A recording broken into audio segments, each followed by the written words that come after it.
ഇപ്പോൾ ഒരു 3.25 ലാക്കിൽ ഇപ്പോൾ ഓൾട്ടോ ഇപ്പോൾ ഒരു 10-12 വർഷം മുൻപ് വാങ്ങിയ ഒരു വ്യക്തിയാണെങ്കിൽ ഇപ്പോൾ ഏകദേശം ഒരു 15 ലക്ഷം രൂപയുടെ ഏതെങ്കിലും ഒരു കാറ് യൂസ് ചെയ്യാനാണ് കൂടുതൽ സാധ്യത. അങ്ങനെ നോക്കിക്കഴിഞ്ഞാൽ ഇവിടെ വരുന്ന ഒരു ലൈഫ് സ്റ്റൈൽ ഇൻഫ്ലേഷൻ എന്ന് പറഞ്ഞു കഴിഞ്ഞാൽ 14%. അതായത് ആഫ്റ്റർ റിട്ടയർമെൻറ്റിന് ശേഷം നമുക്ക് ആ ഒരു ലൈഫ് സ്റ്റൈലിൽ നമുക്ക് മെയിൻറ്റെയിൻ ചെയ്തു പോകാൻ നമുക്ക് സാധിക്കില്ല. ഇനി ആ ലൈഫ് സ്റ്റൈൽ അനുസരിച്ചുള്ള ഒരു ഇൻകം നമ്മൾ ഇതേ രീതിയിൽ പ്ലാൻ ചെയ്തിട്ട് നമ്മൾ വിഡ്രോ ചെയ്തുകൊണ്ടിരിക്കുകയാണെങ്കിൽ, ഇപ്പം നമ്മളെ സംബന്ധിച്ച് 90 വയസ്സ് വരെയാണ് നമ്മൾ സപ്പോസ് നമ്മൾ ജീവിച്ചിരിക്കുമെന്ന് പ്ലാൻ ചെയ്തിട്ടുണ്ടെങ്കിൽ ഏകദേശം ഒരു 75-80 വയസ്സ് ആകുമ്പോൾ തന്നെ നമ്മളെ കോർപ്പസ് തീർന്നു പോകാനുള്ള സാധ്യതയുണ്ട്. തൊമ്മിച്ച ടിപ്സ് എന്ന ഫിനാൻഷ്യൽ വീഡിയോ ബ്ലോഗിൻ്റെ പുതിയ എപ്പിസോഡുമായി നിങ്ങളുടെ മുമ്പിൽ വരുവാൻ എന്നെ അനുവദിച്ച ദൈവത്തിന് നന്ദി. ഇന്നേ ദിവസം നമ്മൾ മനസ്സിലാക്കാൻ പോകുന്നത് ഏറ്റവും പ്രധാനപ്പെട്ട ഒരു കാര്യം, ഇൻഫ്ലേഷനും ലൈഫ് സ്റ്റൈൽ ഇൻഫ്ലേഷനും ഇത് രണ്ടും തമ്മിൽ എന്താണ് വ്യത്യാസം എന്നതിനെക്കുറിച്ചാണ്. ഇത് മനസ്സിലാക്കണമെങ്കിൽ ആദ്യം എന്താണ് ഇൻഫ്ലേഷൻ എന്നതിനെക്കുറിച്ച് മനസ്സിലാക്കണം. ഇപ്പോൾ ഇതിനു മുൻപ് പല വീഡിയോയിലൂടെ താങ്കൾ ഇൻഫ്ലേഷനെ കുറിച്ച് മനസ്സിലാക്കിയിട്ടുണ്ടാവും.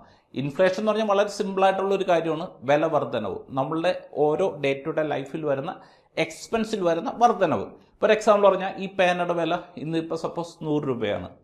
ഇന്ന് എനിക്ക് ഈ പേന 100 രൂപ കൊടുത്ത് കഴിഞ്ഞാൽ വാങ്ങും. ഒരു 6% ഇൻഫ്ലേഷൻ ഈ പേനയിൽ ഉണ്ടായി എന്ന് പറഞ്ഞു കഴിഞ്ഞാൽ അടുത്ത വർഷം എനിക്ക് ഈ പേന വാങ്ങണമെങ്കിൽ 106 രൂപ കൊടുക്കേണ്ടി വരും. അതിനെയാണ് ഇൻഫ്ലേഷൻ എന്ന് പറയുന്നത്. അപ്പം നമ്മൾ എന്താണ് ഇപ്പം നമ്മൾ ഇൻഫ്ലേഷനും ലൈഫ് സ്റ്റൈൽ ഇൻഫ്ലേഷനും തമ്മിലുള്ള വ്യത്യാസം, അതിനെക്കുറിച്ച് ഒരു എക്സാമ്പിളിലൂടെ തന്നെ നമുക്ക് മനസ്സിലാക്കാം.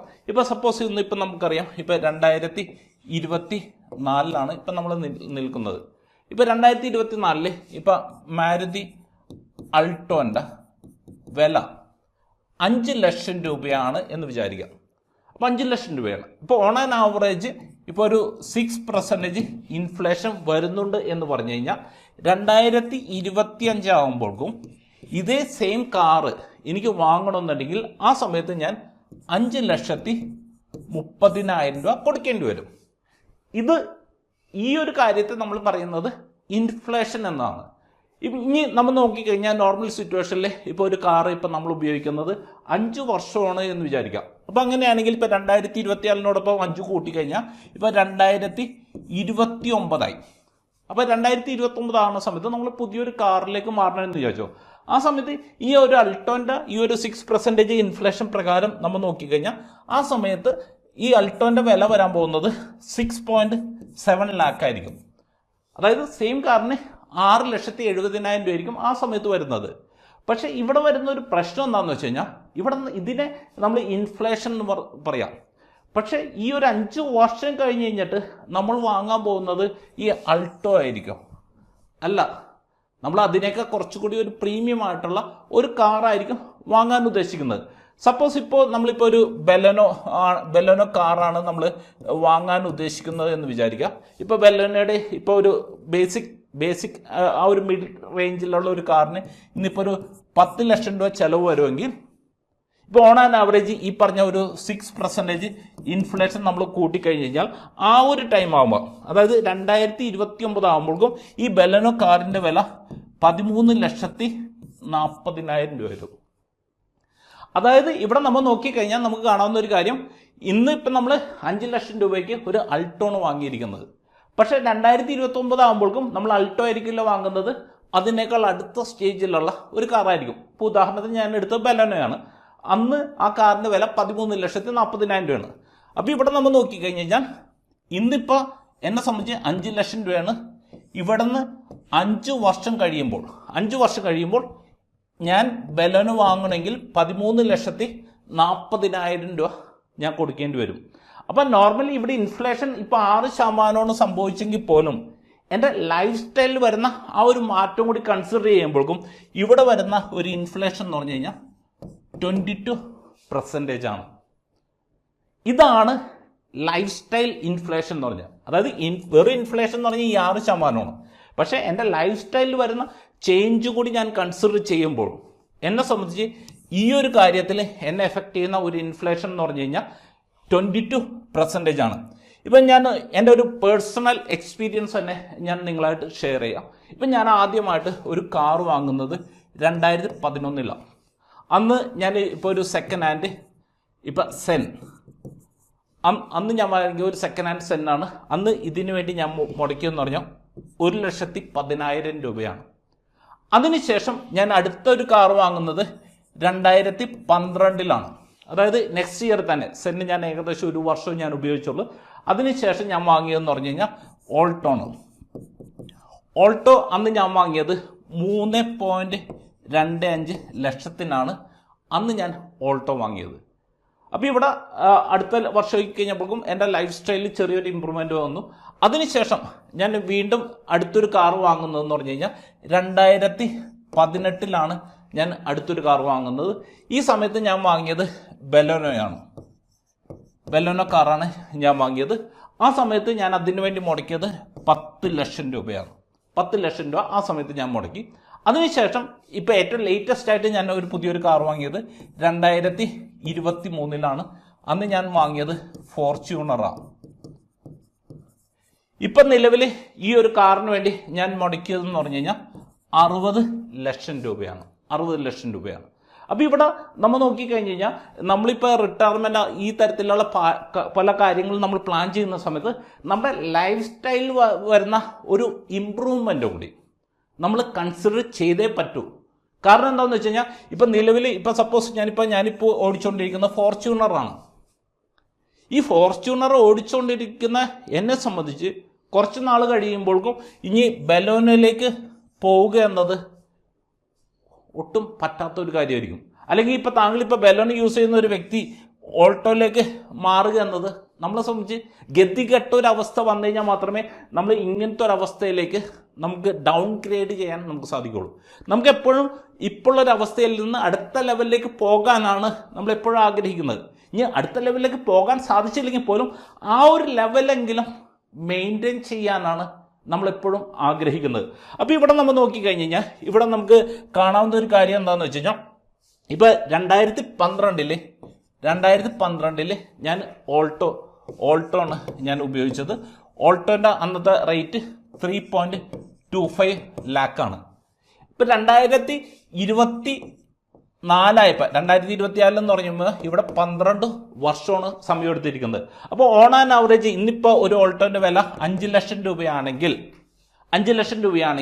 ഈ ഓൾട്ടോൻ്റെ റേറ്റിൽ വന്നേക്കണ ചേഞ്ച് എന്ന് പറഞ്ഞു കഴിഞ്ഞാൽ വെറും 4% മാത്രം. അതായത് ഇയർ ഓൺ ഇയർ ഒരു 4% ഇൻക്രിമെൻ്റ് ആണ് ഈ കഴിഞ്ഞ 12 വർഷത്തിനിടെ ഓൾട്ടോൻ്റെ റേറ്റിലേക്ക് വന്നത്. പക്ഷേ എൻ്റെ വ്യക്തിപരമായ ഒരു ലൈഫിലേക്ക് നോക്കുന്ന സമയത്ത് ഇപ്പം ഞാൻ ഇപ്പം അന്ന് ഉപയോഗിച്ചത് 3.25 ലാക്കിന് ഓൾട്ടോ ആയിരുന്നു. എന്നാൽ ഇവിടുന്ന് ഒരു 12 വർഷം കഴിഞ്ഞപ്പോഴേക്കും ഇന്ന് ഞാൻ ഉപയോഗിക്കുന്ന കാറിൻ്റെ വില 60 ലക്ഷം രൂപയാണ്. അപ്പോൾ കഴിഞ്ഞ 12 വർഷത്തിനിടെ 3.25 ലാക്കിൽ നിന്ന് 60 ലക്ഷത്തിലേക്കുള്ള ഒരു വലിയൊരു ചേഞ്ച്.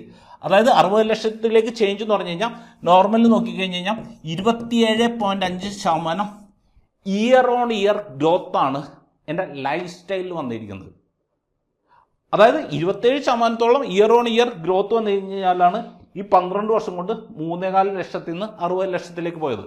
ഇപ്പം എന്തുകൊണ്ട് എൻ്റെ ലൈഫ് സ്റ്റൈൽ ഇത്രയും ഗ്രോത്ത് വന്നു എന്ന് ചോദിച്ചു കഴിഞ്ഞാൽ എൻ്റെ വരുമാനത്തിലും അതനുസരിച്ച് ഗ്രോത്ത് വന്നിട്ടുണ്ട്. കാരണം കഴിഞ്ഞ ഒരു 10-12 വർഷത്തിനിടെ എൻ്റെ വരുമാനം മിനിമം ഒരു 20 മടങ്ങെങ്കിലും മൾട്ടിപ്ലൈ ചെയ്തിട്ടുണ്ട്. പക്ഷേ നോർമൽ സിറ്റുവേഷനിൽ എല്ലാവരും ലൈഫിൽ ഇത്രയും ഫാസ്റ്റായിട്ട് അവരുടെ വരുമാനം മൾട്ടിപ്ലൈ ചെയ്യാനുള്ള സാധ്യത കുറവാണ്. പക്ഷേ നോർമൽ സിറ്റുവേഷനിൽ സംഭവിക്കാൻ ചാൻസ് ഉള്ളതെന്ന് പറഞ്ഞു കഴിഞ്ഞാൽ ഇപ്പോൾ ഒരു 3.25 ലാക്കിൽ ഇപ്പോൾ ഓൾട്ടോ ഇപ്പോൾ ഒരു 10-12 വർഷം മുൻപ് വാങ്ങിയ ഒരു വ്യക്തിയാണെങ്കിൽ ഇപ്പോൾ ഏകദേശം ഒരു 15 ലക്ഷം രൂപയുടെ ഏതെങ്കിലും ഒരു കാറ് യൂസ് ചെയ്യാനാണ് കൂടുതൽ സാധ്യത. അങ്ങനെ നോക്കിക്കഴിഞ്ഞാൽ ഇവിടെ വരുന്ന ഒരു ലൈഫ് സ്റ്റൈൽ ഇൻഫ്ലേഷൻ എന്ന് പറഞ്ഞു കഴിഞ്ഞാൽ 14%. അപ്പം നോർമൽ നമുക്കറിയാം ഈ കാർ എന്ന് പറഞ്ഞൊരു സംഭവം ഇപ്പം നമ്മളിപ്പോൾ ഒരു 5 വർഷം 6 വർഷം കൂടുമ്പോഴേക്ക് നമ്മളിങ്ങനെ അപ്ഗ്രേഡ് ചെയ്ത് കൊണ്ടിരിക്കും. അതേസമയം വീട് നമ്മൾ വൺസ് പണിത് കഴിഞ്ഞ് കഴിഞ്ഞാൽ പിന്നെ നമ്മുടെ ലൈഫിൽ പുതിയൊരു വീട് വെക്കുക എന്നത് അപൂർവത്തിൽ ചിലപ്പോൾ ഒരു തവണയും കൂടി വെക്കുമായിരിക്കും, അത്രയൊക്കെ സംഭവിക്കുകയുള്ളൂ. അപ്പോൾ ഇതുപോലെ നമ്മൾ നോക്കിക്കഴിഞ്ഞ് കഴിഞ്ഞാൽ ഇപ്പോൾ സാധാരണ രീതിയിൽ ഇപ്പോൾ നമ്മളെപ്പോഴും പറയാറുണ്ട് ഇപ്പോൾ 6.5% ഇൻഫ്ലേഷൻ അല്ലെ 7% ഇൻഫ്ലേഷൻ എന്ന് പറയാറുണ്ട്. പക്ഷേ നമ്മൾ റിട്ടയർമെൻറ്റ് പോലെയുള്ള പല കാര്യങ്ങളും നമ്മൾ പ്ലാൻ ചെയ്യുന്ന സമയത്ത് നമ്മൾ ഏറ്റവും പ്രധാനമായിട്ടും നമ്മൾ കൺസിഡർ ചെയ്യേണ്ടത് ഇതിനോടൊപ്പം തന്നെ നമ്മുടെ ലൈഫ് സ്റ്റൈലിൽ വരുന്ന ചേഞ്ചും കൂടി നമ്മൾ കൺസിഡർ ചെയ്യണം. നോർമൽ ഒരു ഐഡിയൽ ഒരു വേ നോക്കിക്കഴിഞ്ഞ് കഴിഞ്ഞാൽ ഇപ്പോൾ ഒരു നോർമൽ ഒരു 9% ടു ഒരു 10% എങ്കിലും ഒരു ആവറേജ് ഗ്രോത്ത് നമ്മളുടെ എക്സ്പെൻസ് പ്ലസ് ഈ ലൈഫ് സ്റ്റൈൽ വരുന്ന ചേഞ്ച് കൂടി കൺസിഡർ ചെയ്ത് കഴിഞ്ഞാൽ ഈ ഒരു 9 തുടങ്ങി ഒരു 10% മാറ്റം വരുന്നതായിട്ട് കൺസിഡർ ചെയ്തിട്ട് പ്ലാൻ ചെയ്യാൻ സാധിക്കുമെങ്കിൽ അതാണ് റിട്ടയർമെൻറ്റ് പ്ലാനിങ്ങിലൊക്കെ ഏറ്റവും ബെസ്റ്റ് ആയിട്ടുള്ള ഒരു മെത്തേഡ്. അല്ലാതെ വെറുതെ ഇൻഫ്ലേഷൻ മാത്രമാണ് നമ്മൾ കൺസിഡർ ചെയ്യണമെങ്കിൽ നമ്മുടെ ആ ലൈഫ് സ്റ്റൈലിൽ വരുന്ന ആ ഒരു ചേഞ്ച് ഉണ്ട്. ആ ചേഞ്ചിനനുസരിച്ചുള്ള ഒരു അതായത് ആഫ്റ്റർ റിട്ടയർമെൻറ്റിന് ശേഷം നമുക്ക് ആ ഒരു ലൈഫ് സ്റ്റൈലിൽ നമുക്ക് മെയിൻറ്റെയിൻ ചെയ്തു പോകാൻ നമുക്ക് സാധിക്കില്ല. ഇനി ആ ലൈഫ് സ്റ്റൈൽ അനുസരിച്ചുള്ള ഒരു ഇൻകം നമ്മൾ ഇതേ രീതിയിൽ പ്ലാൻ ചെയ്തിട്ട് നമ്മൾ വിഡ്രോ ചെയ്തുകൊണ്ടിരിക്കുകയാണെങ്കിൽ ഇപ്പം നമ്മളെ സംബന്ധിച്ച് 90 വയസ്സ് വരെയാണ് നമ്മൾ സപ്പോസ് നമ്മൾ ജീവിച്ചിരിക്കുമെന്ന് പ്ലാൻ ചെയ്തിട്ടുണ്ടെങ്കിൽ ഏകദേശം ഒരു 75-80 വയസ്സ് ആകുമ്പോൾ തന്നെ നമ്മളെ കോർപ്പസ് തീർന്നു പോകാനുള്ള സാധ്യതയുണ്ട്. അപ്പോൾ അതുകൊണ്ട് തന്നെ ഈ പറഞ്ഞ പല കാര്യങ്ങളും തന്നെ വ്യക്തമായിട്ടൊന്ന് പ്ലാൻ ചെയ്തിട്ട് അല്ലെങ്കിൽ പിന്നെ നിങ്ങൾ എന്ത് ചെയ്യണമെന്ന് വെച്ച് കഴിഞ്ഞാൽ ആ ടൈമിൽ നമ്മളെ ലൈഫ് സ്റ്റൈൽ ഡൗൺ ഗ്രേഡ് ചെയ്യാൻ തയ്യാറാണ്. അല്ലെന്നുണ്ടെങ്കിൽ നമ്മൾ കൂടുതൽ നാൾ ജീവിച്ചിരുന്നു കഴിഞ്ഞാൽ വലിയൊരു സ്ട്രഗിളിലേക്ക് പോകാനുള്ള പോസിബിലിറ്റീസ് ഉണ്ട്. അപ്പോൾ അതുകൊണ്ട് ഞാൻ നേരത്തെ പറയുന്ന ഒരു കാര്യം, റിട്ടയർമെൻറ്റ് എന്നത് വളരെ ഡീറ്റെയിൽ ആയിട്ട് നമ്മൾ പ്ലാൻ ചെയ്യേണ്ട ഒരു ഫിനാൻഷ്യൽ ഗോളാണ്. അപ്പോൾ അതുകൊണ്ട് ഈ ഒരു മേഖലയിൽ സ്പെഷ്യലൈസ് ചെയ്തിരിക്കുന്ന ഏതെങ്കിലും ഒരു വ്യക്തിയായിട്ടോ സ്ഥാപനമായിട്ട് താങ്കൾ അസോസിയേറ്റ് ചെയ്ത് കഴിഞ്ഞാൽ ഈ പറഞ്ഞ കാര്യങ്ങളെല്ലാം കൺസിഡർ ചെയ്തുകൊണ്ട് വ്യക്തമായിട്ട് പ്ലാൻ ചെയ്ത് ഈ ഗോൾ അച്ചീവ് ചെയ്യുന്നതിന് വേണ്ടിയുള്ള എല്ലാ ഹെൽപ്പും അവർ ചെയ്തു തരും. ഞങ്ങളെ സംബന്ധിച്ച് വ്യക്തിപരമായി പറയാനുള്ള ഒരു കാര്യം എന്താണെന്ന് വെച്ചാൽ ഞങ്ങൾ റിട്ടയർമെൻറ്റിൽ സ്പെഷ്യലൈസ് ചെയ്തിരിക്കുന്ന ഒരു ഓർഗനൈസേഷനാണ്. വ്യക്തിപരമായിട്ട് ഞാനിപ്പോൾ FPSB അതായത് ഫിനാൻഷ്യൽ പ്ലാനിംഗ് സ്റ്റാൻഡേർഡ് ബോർഡിൻ്റെ റിട്ടയർമെൻറ്റ് സ്പെഷ്യലിസ്റ്റിനുള്ള സർട്ടിഫൈഡ് ആയിട്ടുള്ള ഒരു വ്യക്തിയാണ്. അപ്പോൾ അതുകൊണ്ട് ഇപ്പം ഞാൻ തന്നെ എല്ലാം ഇപ്പം കേരളത്തിൽ ഇപ്പം നമ്മൾ ഈ ഒരു സർട്ടിഫിക്കേഷൻ കംപ്ലീറ്റ് ചെയ്ത ഏകദേശം ഒരു 100ഓളം പേരുണ്ട്. ഇപ്പോൾ ഓൾ ഓവർ ഇന്ത്യ നോക്കി കഴിഞ്ഞാൽ 10,000-3000 പേരുള്ളുണ്ട്. അപ്പോൾ അതിൽ സ്പെഷ്യലൈസ് ചെയ്തിരിക്കുന്ന ഏതെങ്കിലും ഒരു വ്യക്തിയായിട്ട് താങ്കൾ കോൺടാക്റ്റ് ചെയ്തതിന് ശേഷം താങ്കളൊന്ന് വ്യക്തമായിട്ടൊന്ന് പ്ലാൻ ചെയ്ത് ചെയ്യാൻ സാധിക്കുകയാണെങ്കിൽ റിട്ടയർമെൻ്റ് എല്ലാം വളരെ ഈസി ആയിട്ട് താങ്കൾക്ക് പ്ലാൻ ചെയ്യാൻ സാധിക്കും. ഞങ്ങളുടെ റിട്ടയർമെൻറ്റ് സംബന്ധമായിട്ടുള്ള പ്രീമിയം സർവീസുകളെക്കുറിച്ച് താങ്കൾക്ക് കൂടുതൽ അറിയണമെങ്കിൽ ഈ സ്ക്രീനിൽ കാണിച്ചിരിക്കുന്ന ഈ നമ്പറിൽ താങ്കൾക്ക് വാട്സാപ്പ് വഴിയോ കോൾ വഴിയോ താങ്കൾക്ക് കോൺടാക്റ്റ് ചെയ്യാവുന്നതാണ്. അതോടൊപ്പം എനിക്ക് താങ്കളോട് പറയാനുള്ളൊരു കാര്യം, എല്ലാ മാസത്തോളം വളരെ റെലവൻ്റ് ആയിട്ടുള്ള ടോപ്പിക്സായിട്ട് ബന്ധപ്പെടുത്തിയുള്ള വെബിനാറുകൾ ഞങ്ങളെ കസ്റ്റമേഴ്സിന് വേണ്ടി ഞങ്ങൾ ഓർഗനൈസ് ചെയ്യുന്നുണ്ട്. താങ്കൾ ഞങ്ങളെ കസ്റ്റമർ ആണെങ്കിൽ താങ്കൾക്ക് താങ്കളെ റിലേഷൻഷിപ്പ് മാനേജറായിട്ട് കോൺടാക്റ്റ് ചെയ്ത് കഴിഞ്ഞാൽ ആ ഒരു സെക്ഷൻ അറ്റൻഡ് ചെയ്യുന്നതിന് വേണ്ടിയുള്ള ലിങ്കെല്ലാം അവർ അയച്ചു തരും. ഈ ഏപ്രിൽ മാസം നമ്മൾ മെയിനായിട്ട് റിട്ടയർമെൻറ്റ് റിലേറ്റഡ് ആയിട്ടുള്ള ഒരു വെബിനാറാണ് നമ്മൾ ചെയ്യാൻ ആഗ്രഹിക്കുന്നത്. അതുകൊണ്ട് തന്നെ എത്രയും പെട്ടെന്ന് തന്നെ താങ്കളെ റിലേഷൻഷിപ്പ് മാനേജറായിട്ട് ബന്ധപ്പെടുന്നത് വളരെ നല്ലതായിരിക്കും.